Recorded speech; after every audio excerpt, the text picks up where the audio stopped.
புதுச்சேரியில் நாளை வாக்குப்பதிவு நடைபெற உள்ள நிலையில் இருவேறு இடங்களில் 4 கோடிக்கு மேல் பறிமுதல் செய்யப்பட்டுள்ளதாக தேர்தல் நடத்தும் அதிகாரி குலோத்துங்கன் தெரிவித்துள்ளார். புதுச்சேரியில் நாளை 19ஆம் தேதி வாக்குப்பதிவு நடைபெற உள்ளது. இதனிடையே பணப்பட்டுவாடா மற்றும் பரிசு பொருட்கள் வழங்குவதை தடுக்க தேர்தல் பறக்கும் படையினர் தீவிர ரோந்து பணியில் ஈடுபட்டு வருகின்றனர். இதனிடையே ரெட்டியார்பாளையம் பகுதி ஜான்சி நகரில் உள்ள ஒரு வீட்டில் பணம் பதுக்கி வைக்கப்பட்டிருப்பதாக தேர்தல் துறைக்கு புகார் சென்றது. இதனையடுத்து அந்த வீட்டிற்கு சென்ற தேர்தல் பறக்கும் படையினர் சோதனை நடத்தினர். அப்போது வீட்டில் நாய்கள் கட்டப்படும் இடத்தில் 2 மூட்டைகள் இருப்பதை கண்டு அதனை திறந்து பார்த்தபோது கட்டுக்கட்டாக பணம் இருப்பது தெரிய வந்தது. இதனையடுத்து அதில் 10 லட்சம் ரூபாய்க்கு மேல் பணம் இருந்ததால் வருமான வரித்துறைக்கு தகவல் அளிக்கப்பட்டது. இதனையடுத்து வருமான வரித்துறை அதிகாரிகள் அங்கு வந்து சோதனை நடத்தியதில் ரூபாய் 3,68 லட்சம் பணம் இருந்தது கண்டுபிடிக்கப்பட்டது. இதையடுத்து பறிமுதல் செய்யப்பட்ட பணத்தை எண்ணும் பணியில் அதிகாரிகள் ஈடுபட்டு வருகின்றனர். மேலும் பணம் வைத்திருந்தது குறித்து விசாரணை மேற்கொண்டதில் நகர பகுதியில் நிதி நிறுவனம் நடத்தி வரும் முருகேசன் என்பதும் தெரியவந்தது. தொடர்ந்து இது குறித்து வருமான வரித்துறையினர் தீவிர விசாரணை நடத்தி வருகின்றனர். இதனிடையே மாவட்ட ஆட்சியர் அலுவலகத்தில் செய்தியாளர்களை சந்தித்த மாவட்ட தேர்தல் நடத்தும் அதிகாரி குலோத்துங்கன் புதுச்சேரியில் இருவேறு இடங்களில் தேர்தல் பறக்கும் படையினர் நடத்திய சோதனையில் இதுவரை 4,09 லட்சம் பறிமுதல் செய்யப்பட்டுள்ளதாக தெரிவித்தார். புதுச்சேரி பாராளுமன்ற தொகுதிக்கு வாக்குப்பதிவு நாளை நடைபெறவுள்ள நிலையில் வாக்குச்சாவடிகளுக்கு வாக்குப்பதிவு இயந்திரங்கள் பலத்த போலீஸ் பாதுகாப்புடன் அனுப்பப்பட்டு வருகிறது. இதனிடையே பணியில் ஈடுபட்டிருந்த தேர்தல் அதிகாரி ஒருவர் திடீரென மயங்கி விழுந்ததால் அங்கு பரபரப்பு ஏற்பட்டது. புதுச்சேரி பாராளுமன்ற தொகுதிக்கான வாக்குப்பதிவு நாளை நடைபெறுகிறது. புதுச்சேரி மாநிலம் முழுவதும் மொத்தம் 967 வாக்குச்சாவடிகள் அமைக்கப்பட்டுள்ளன. இதில் புதுச்சேரியில் மட்டும் 739 வாக்குச்சாவடி மையங்கள் உள்ளது.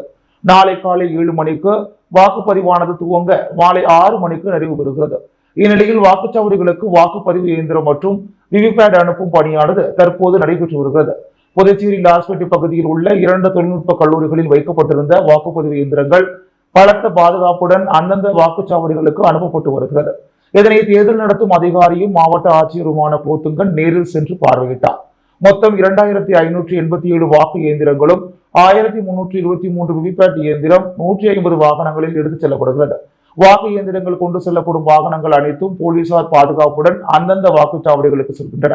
இதனிடையே வாக்குப்பதிவு இயந்திரங்களை எடுத்துச் செல்லும் பணியில் ஈடுபட்டிருந்த 50 வயதாகும் தேர்தல் அலுவலர் பச்சையப்பன் என்பவருக்கு திடீரென வலிப்பு வந்து மயக்கம் அடைந்து விழுந்ததால் பரபரப்பு ஏற்பட்டது. உடனே அங்கிருந்த மருத்துவர்கள் குழு அவருக்கு முதல் உதவி சிகிச்சை அளித்து மேல் சிகிச்சைக்காக ஆம்புலன்ஸ் மூலமாக புதுச்சேரி அரசு மருத்துவமனைக்கு அனுப்பி வைத்தனர். மக்களவைத் தேர்தலில் வாக்குச்சாவடிகளில் பணியாற்றும் மாணவர்கள் தன்னார்வலர்களுக்கு அடையாள அட்டைகளை தேர்தல் நடத்தும் அலுவலர் குலோத்துங்கன் வழங்கினார். புதுச்சேரி மக்களவைத் தொகுதியில் 10,23,000 வாக்காளர்கள் வாக்களிக்க உள்ளனர். அவர்களுக்காக 967 வாக்குச்சாவடிகள் அமைக்கப்பட்டுள்ளன. வாக்குச்சாவடிகளில் சுமார் 7,000 அரசு பணியாளர்கள் பணியாற்ற உள்ளனர்.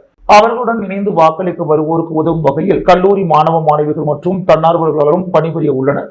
கடந்த தேர்தலில் குறைந்த வாக்குகள் பதிவானதாக 33 வாக்குச்சாவடிகள் கண்டறியப்பட்டு அங்கு தலா 2 தன்னார்வலர்கள் நியமிக்கப்பட்டுள்ளனர். மேலும் வாக்குச்சாவடிகளில் மொத்தம் 66 மாணவ மாணவிகள் சேவையில் ஈடுபட உள்ளனர். மாற்றுத்திறனாளிகளுக்கு உதவும் வகையில் 37 தன்னார்வலர்களும் நியமிக்கப்பட்டுள்ளனர். வாக்குச்சாவடிகளில் பணிபுரியும் மாணவ மாணவிகள் மற்றும் தன்னார்வலர்களுக்கு மாவட்ட ஆட்சியர் அலுவலகத்தில் புதன்கிழமை அடையாள அட்டைகள் வழங்கப்பட்டன. அதன்படி புதுச்சேரி பிராந்தியத்தில் மட்டும் 739 வாக்குச்சாவடிகளுக்கான தன்னார்வலர்கள் மாணவர்கள் என மொத்தம் 842 பேருக்கு அடையாள அட்டைகளை மாவட்ட தேர்தல் நடத்தும் அதிகாரி குலோத்துங்கன் வழங்கினார். மக்களவைத் தேர்தலுக்கு பிறகு புதுவையில் நியாய விலைக் கடைகள் திறக்க நடவடிக்கை எடுக்கப்படும் என்று முதலமைச்சர் ரங்கசாமி தெரிவித்துள்ளார். புதுச்சேரி மக்களவைத் தொகுதி பாஜக வேட்பாளரான அமைச்சர் நமச்சிவாயத்தை ஆதரித்து புதன்கிழமை மாலை கதிர்காமம் பேரவை தொகுதி கதிர்வேல் சுவாமி கோவில் முன் அவர் நிறைவு பிரச்சாரம் மேற்கொண்டு பேசும் பொழுது, கடந்த முறை மக்களவைத் தேர்தலில் காங்கிரஸ் உறுப்பினர் வைத்திலிங்கத்தை எம்பியாக தேர்வு செய்து அனுப்பினர். அவரால் கடந்த 5 ஆண்டுகளில் புதுவை மாநிலத்திற்கு என்ன நன்மை கிடைத்தது என்பதையும் புதிய திட்டங்களையும் மாநிலத்திற்கான கூடுதல் நிதியையும் அவரால் பெற்றுத்தர முடிந்ததா என்பதை மக்கள் எண்ணி பார்க்க வேண்டும். எனவே தற்போதைய மக்களவைத் தேர்தலில் மக்கள் சிந்தித்து வாக்களிப்பது அவசியம். மத்தியில் மீண்டும் தேசிய ஜனநாயக கூட்டணி வென்று நரேந்திர மோடியே மீண்டும் பிரதமர் ஆவார் என கருத்து கணிப்புகள் கூடுகின்றன. எனவே மத்தியில் பாஜக ஆட்சி மீண்டும் அமையும் போது புதுவை மாநில வளர்ச்சிக்கான திட்டங்களுக்கு எளிதில் நிதியை பெறுவதற்கு அந்த கட்சி வேட்பாளரையே எம்பியாக தேர்வு செய்து அனுப்ப வேண்டியது அவசியம். கடந்த காங்கிரஸ் ஆட்சியில் துணைநிலை ஆளுநருடன் ஏற்பட்ட முரண்பாட்டால் நலத்திட்டங்கள் ஏதும் செயல்படுத்தப்படவில்லை. நியாய விலை கடைகளும் கடந்த காங்கிரஸ் ஆட்சியில்தான் மூடப்பட்டன. எனவே தேர்தலுக்கு பிறகு நியாய விலை கடைகளை திறக்க நடவடிக்கை எடுப்போம் என்றார். பிரச்சாரத்தில் சட்டமன்ற உறுப்பினர்கள் ஏகேடி ஆறுமுகம், KSP ரமேஷ் உள்ளிட்டோர் கலந்து கொண்டனர். புதுச்சேரியில் மின்னணு வாக்குப்பதிவு இயந்திரங்கள் வைக்கப்பட்டுள்ள அறைக்கு 3 அடுக்கு போலீஸ் பாதுகாப்பு போடப்பட்டு CCTV மூலம் கண்காணிக்கப்பட்டு வருகிறது. புதுச்சேரியில் மக்களவைத் தேர்தலுக்கான வாக்குப்பதிவு நாளை 19ஆம் தேதி நடைபெற உள்ளது. இதற்காக வாக்குப்பதிவு இயந்திரங்கள் மோதிலால் நேரு பாலிடெக்னிக் கல்லூரி, மகளிர் பாலிடெக்னிக் கல்லூரி ஆகிய கல்லூரிகளில் இருந்து இன்று வேன் மற்றும் கார்களில் அந்தந்த வாக்குச்சாவடி மையங்களுக்கு அனுப்பி வைக்கப்பட்டது. இதனையொட்டி அந்த கல்லூரி முழுவதும் CCTV காட்சி மூலம் கண்காணிக்கப்பட்டு 3 அடுக்கு பாதுகாப்பு போடப்பட்டு போலீசார் தீவிர கண்காணிப்பில் ஈடுபட்டு வருகின்றனர்.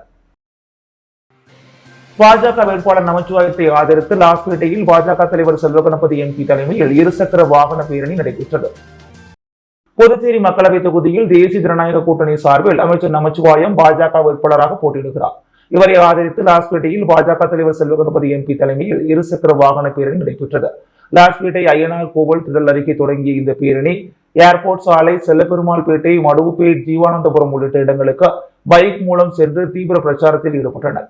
இதில் பாஜக நிர்வாகிகள் பலர் கலந்து கொண்டனர். புதுவையில் பணம், பரிசு பொருட்கள் மற்றும் போதைப் பொருட்கள் என இதுவரை 1,39,00,000 ரூபாய் மதிப்பிலான பொருட்கள் பறிமுதல் செய்யப்பட்டுள்ளதாக மாவட்ட தேர்தல் அதிகாரி கோத்தம்மன் தெரிவித்துள்ளார். புதுச்சேரி நாடாளுமன்ற தேர்தல் வாக்குப்பதிவு நாளை நடைபெற உள்ள நிலையில் லாஸ்பேட்டையில் உள்ள மகளிர் பொறியியல் கல்லூரி மற்றும் மோதிலால் பாலிடெக்னிக் கல்லூரியில் வாக்குப்பதிவு இயந்திரங்கள் வேட்பாளர்களின் சின்னங்களை பொருத்தி வைக்கப்பட்டிருந்தது. அதனை புதுச்சேரியில் உள்ள அனைத்து வாக்குச்சாவடிகளுக்கு அனுப்பி வைக்கும் பணி இன்று தொடங்கியது. மாவட்ட தேர்தல் நடத்தும் அதிகாரியும் ஆட்சியருமான கோத்தங்கன் முன்னிலையில் வாக்குப்பதிவு செய்யும் இயந்திரம், விவிபேட் கண்ட்ரோல் யூனிட், வாக்காளருக்கு வைக்கும் மை உள்ளிட்ட உபகரணங்களை போலீசார் பாதுகாப்புடன் வாகனத்தில் கொண்டு சென்றனர். இதுகுறித்து மாவட்ட தேர்தல் அதிகாரி கோத்தங்கன் கூறும் பொழுது, வாக்குப்பதிவு இயந்திரத்தில் சின்னங்கள் பொருத்தப்பட்டு பாதுகாப்பு அறையில் வைக்கப்பட்டிருந்தது. தற்போது அந்த சின்னங்கள் வேட்பாளர்களின் முகவர்களின் முன்னிலையில் சரிபார்க்கப்பட்டு அந்தந்த வாக்குச்சாவடிகளுக்கு போலீஸ் பாதுகாப்புடன் அனுப்பி வைக்கப்பட்டுள்ளது. இவை இன்று மாலை 4 மணிக்குள் சென்றடையும் என்று குறிப்பிட்டார். இதுவரை 44 லட்சம் ரூபாய் மதிப்புள்ள 22,000 லிட்டர் மதுபானங்கள், 8 லட்சம் ரூபாய் மதிப்புள்ள 148 கிலோ போதைப் பொருட்கள் பறிமுதல் செய்யப்பட்டதாக தெரிவித்த மாவட்ட தேர்தல் அதிகாரி கோத்தங்கன், பறக்குப்படை சோதனையில் 64 லட்சம் ரூபாயும், வருமான வரித்துறை சோதனையில் 75 லட்சம் ரூபாயும் பறிமுதல் செய்யப்பட்டதாகவும், இது சம்பந்தமாக 5 பேர் கைது செய்யப்பட்டுள்ளதாக குறிப்பிட்ட அவர், மொத்தம் இதுவரை 1,39,30,860 ரூபாய் பறிமுதல் செய்யப்பட்டதாகவும் அவர் குறிப்பிட்டார். புதுவை பாராளுமன்ற தேர்தலில் 100% வாக்குப்பதிவு நடைபெற வலியுறுத்தி புதுச்சேரியிலிருந்து காரைக்கால் வரை ராமசுப்பிரமணியன் என்ற சமூக ஆர்வலர் 150 கிலோமீட்டர் தூரம் சைக்கிள் பயணம் மூலம் விழிப்புணர்வை ஏற்படுத்தினார். புதுச்சேரி டைனார் மண்டபத்தை சேர்ந்தவர் ராமசுப்பிரமணியன். சமூக ஆர்வலரான இவர் புதுச்சேரி நாடாளுமன்ற தேர்தலில் 100% வாக்குப்பதிவு நடைபெற வலியுறுத்தி சைக்கிள் பயணம் மூலம் புதுச்சேரியிலிருந்து காரைக்கால் வரை 150 கிலோமீட்டர் தூரம் விழிப்புணர்வு மேற்கொண்டார். இந்த நிலையில் இவர் நேற்று புதுச்சேரியிலிருந்து சைக்கிளில் புறப்பட்ட ராமசுப்பிரமணியன் கடலூர், சிதம்பரம் வழியாக 150 கிலோமீட்டர் தூரம் வரை நாடாளுமன்ற தேர்தலில் அனைவரும் கட்டாயம் வாக்களிக்க வேண்டும் என்றும், நேர்மையாக வாக்களிக்க வேண்டும் என்றும் வலியுறுத்தி ஒலிபெருக்கி மூலம் தேர்தல் விழிப்புணர்வு பிரச்சாரம் செய்து கொண்டு சைக்கிளில் பயணம் மேற்கொண்டார். இந்த நிலையில் இன்று மதியம் காரைக்கால் வந்த ராமசுப்பிரமணியன் காரைக்கால் நகர் பகுதியில் சைக்கிளில் பிரச்சாரம் மேற்கொண்டு மக்களிடையே தேர்தல் விழிப்புணர்வு ஏற்படுத்தினார். இதனையடுத்து காரைக்கால் மாவட்ட ஆட்சியர் மணிகண்டனை சந்தித்த ராமசுப்பிரமணியன் வாழ்த்து பெற்றார். கலாம் விதைகளின் விருட்சம் சார்பில் 100% வாக்களிக்க வேண்டி குப்பையில் வீசப்படும் காகிதங்களை கொண்டு செய்யப்பட்ட சிலை மாவட்ட ஆட்சியர் கோத்தங்கனிடம் வழங்கப்பட்டது. கலாம் விதைகளின் விருட்சம் சமூக இயக்கம் சார்பாக 100% அனைத்து மக்களும் நாட்டுப்பற்றுடன் வாக்களிக்க வேண்டும் என்று வலியுறுத்தி குப்பையில் எரியப்படும் காகிதங்களை கொண்டு குடும்பத்தோடு ஒருங்கிணைந்த சிலை செய்யப்பட்டது. மேலும் அதில் 100% வாக்களிக்க வேண்டும் என்ற வாசகங்கள் இடம்பெற்றது. இதனை தேர்தல் நடத்தும் அதிகாரியும் மாவட்ட ஆட்சியருமான கோத்தங்கனிடம் காகித சிற்பத்தை கலாம் விதைகளின் விருட்சம் சமூக இயக்க நிறுவனர் ராஜா, முனைவர் ரேகா, அரசு பள்ளி மாணவர்கள் சித்தார்த், இசை ஆகியோர் வழங்கினர். மேலும் 100% எங்கள் குடும்பத்தோடு வாக்களிப்போம் என்று உறுதியேற்றனர். இதில் முனைவர் குமரன் உட்பட பலர் கலந்து கொண்டனர். புதுச்சேரியில் சியான் விக்ரமின் பிறந்த நாளை முன்னிட்டு புதுவை மாநில சியான் விக்ரம் மற்றும் துருவ் விக்ரம் தலைமை விற்பனை இயக்கம் சியான் டிசைன்ஸ் குரூப் சார்பில் இலவச நீர்மோர் மற்றும் மரக்கன்றுகள் வழங்கப்பட்டது. ஏப்ரல் 17 பிறந்தநாள் விழா கொண்டாடிய நடிகர் சியான் விக்ரமின் பிறந்த நாளை முன்னிட்டு புதுவை மாநில சியான் விக்ரம் மற்றும் துருவ் விக்ரம் தலைமை விற்பனை இயக்கம் சியான் டிசைன்ஸ் குரூப் சார்பில் இலவச நீர்மோர் மற்றும் மரக்கன்றுகள் வழங்கப்பட்டது. இந்நிகழ்ச்சியில் தலைவர் அவினாஷ், துணைத் தலைவர் குகன், செயலாளர் விக்னேஷ், ஆலோசகர் லோகீஸ்வரன், பொருளாளர் ராகுல் காந்தி மற்றும் நிர்வாகிகள் ஜெயபிரகாஷ், ராகவன், ரஞ்சன், ஹேமச்சந்திரன், சிவப்பிரியன், பவித்ரன், ஹரிஹரன், ராஜேஷ், கண்ணன், தேவானந்த், சூரியன், நிர்மல்குமார், பாலமுருகன், சந்திரன் உள்ளிட்ட நிர்வாகிகள் கலந்து கொண்டு பொதுமக்களுக்கு இலவச நீர்மோர் மற்றும் மரக்கன்றுகளை வழங்கினர். பாஜக வேட்பாளர் நமச்சிவாயம் வெற்றி பெற வேண்டி அரியாங்குப்பம் மற்றும் மணவெளி தொகுதி பாஜக பிரமுகர் விக்கி என்கின்ற ராஜகணபதி மணக்குள விநாயகர் ஆலயத்தில் 301 தேங்காய் உடைத்து நேர்த்திக்கடன் செலுத்தினார். புதுச்சேரி மக்களவைத் தேர்தலில் தேசிய ஜனநாயக கூட்டணி சார்பில் பாரதிய ஜனதா வேட்பாளராக நமச்சிவாயம் போட்டியிடுகிறார். கடந்த 15 தினங்களாக தீவிர பிரச்சாரத்தில் அவர் ஈடுபட்டு வந்தார். அதே போன்று கூட்டணி கட்சியினரும் அவருக்கு பிரச்சாரங்கள் மேற்கொண்டு வந்தனர். இந்த நிலையில் பிரச்சாரம் நேற்று மாலை 6 மணியுடன் முடிவடைந்து நாளை வாக்குப்பதிவு நடைபெற உள்ள நிலையில் புதுச்சேரி அரியாங்குப்பம் மற்றும் மணவெளி தொகுதி பாஜக பிரமுகர் விக்கி என்கின்ற ராஜகணபதி புதுச்சேரி அருள்மிகு மணக்குள விநாயகர் ஆலயத்தில் 301 தேங்காய் உடைத்து வழிபட்டார். இதற்கு முன்னதாக அருள்மிகு மணக்குள விநாயகருக்கு சிறப்பு பூஜையும் நடைபெற்றது. இதில் பாஜக நிர்வாகிகள் திரளாக கலந்து கொண்டனர். வருகின்ற 21ஆம் தேதி மகாவீர் ஜெயந்தி தினத்தை முன்னிட்டு இறைச்சி கடைகள் மூடப்பட்டிருக்க வேண்டும் என புதுவை அரசு உள்ளாட்சித்துறை ஆணை பிறப்பித்துள்ளது. வருகின்ற 21ஆம் தேதி அன்று மகாவீர் ஜெயந்தி தினத்தை முன்னிட்டு அனைத்து ஆடு, மாடு, கோழி, மீன், பன்றி போன்ற அனைத்து விதமான இறைச்சி கடைகளும் மூடப்பட்டிருக்க வேண்டும் என்று புதுவை அரசு உள்ளாட்சித்துறை செயலகம் ஆணை பிறப்பித்துள்ளது. இந்த ஆணையினை மீறி செயல்படுவோர் மீது உரிய நடவடிக்கை எடுக்கப்படும் என ஆணையர் ரமேஷ் எச்சரிக்கை விடுத்துள்ளார். புதுவையின் அன்றாட நிகழ்வுகளை காண பாண்டி ஹெட்லைன்ஸ் யூடியூப் சேனலை சப்ஸ்கிரைப் பண்ணுங்க.